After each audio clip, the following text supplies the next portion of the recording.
Welcome into the Poetry Tavern, a place to discuss both reading and writing poetry, spotlighting new poems and ideas every week. Hello, and welcome into another episode of the Poetry Tavern. I'm your host, as always, Charlotte, and this week we're going to be talking about semantic fields.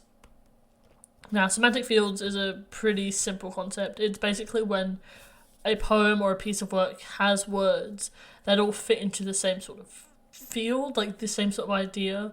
So you could say rain, cloud, fog, and they would all be in the semantic field of weather.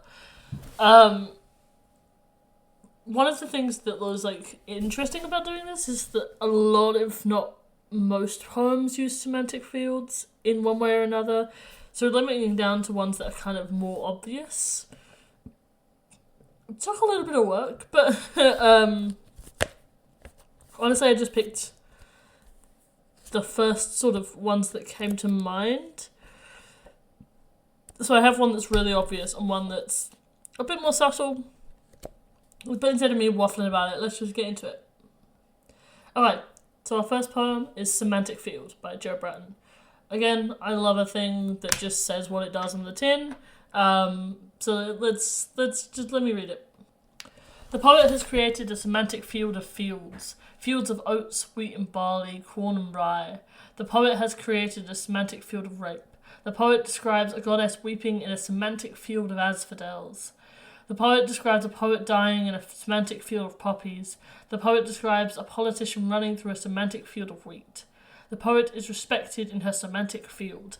The poet has created a semantic pastoral, a semantic bucolic.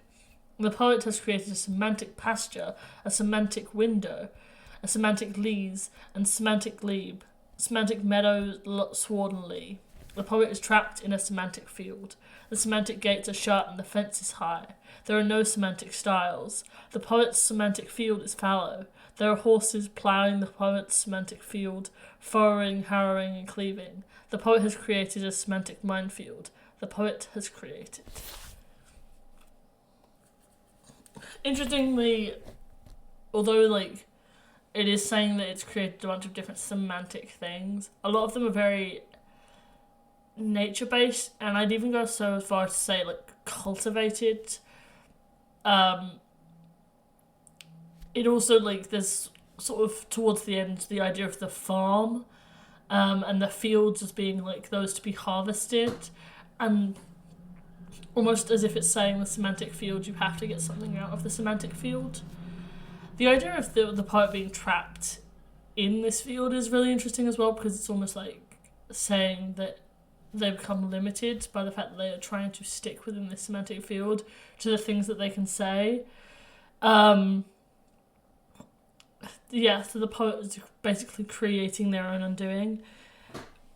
I like the idea of connecting that with the idea of the semantic farm. I mean, it doesn't say semantic farm at any point. It talks about the semantic styles and the semantic fences and the semantic gates. But all of it sort of gave me this image of a farm and almost a thing that cultivating what is already natural and there.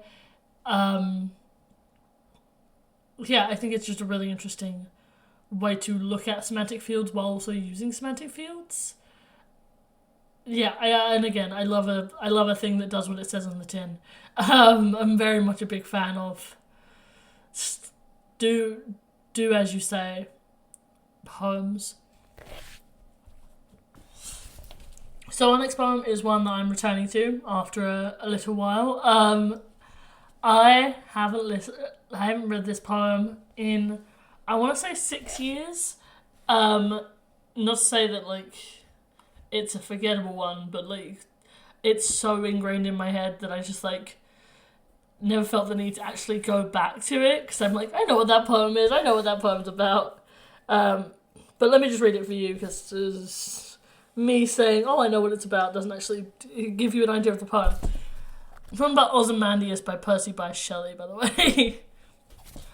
I met a traveller from an antique land, who said, 2 vast and trunkless legs of stone stand in the desert. Near them, on the sand, half sunk, a shattered visage lies, whose frown and wrinkled lip, and sneer of cold command, tell that its sculptor well those passions read which yet survive, stamped on these lifeless things, the hand that mocked them and the heart that fed, and on the pedestals these words appear. My name is Ozymandias, King of Kings. Look on my works, ye mighty in despair. Nothing beside remains. Round the decay of that colossal wreck, boundless and bare, the lone and level sands stretch far away. In this one we sort of have this idea of desolation and decay threaded throughout. I mean, especially in the last couple of lines when it talks about decay,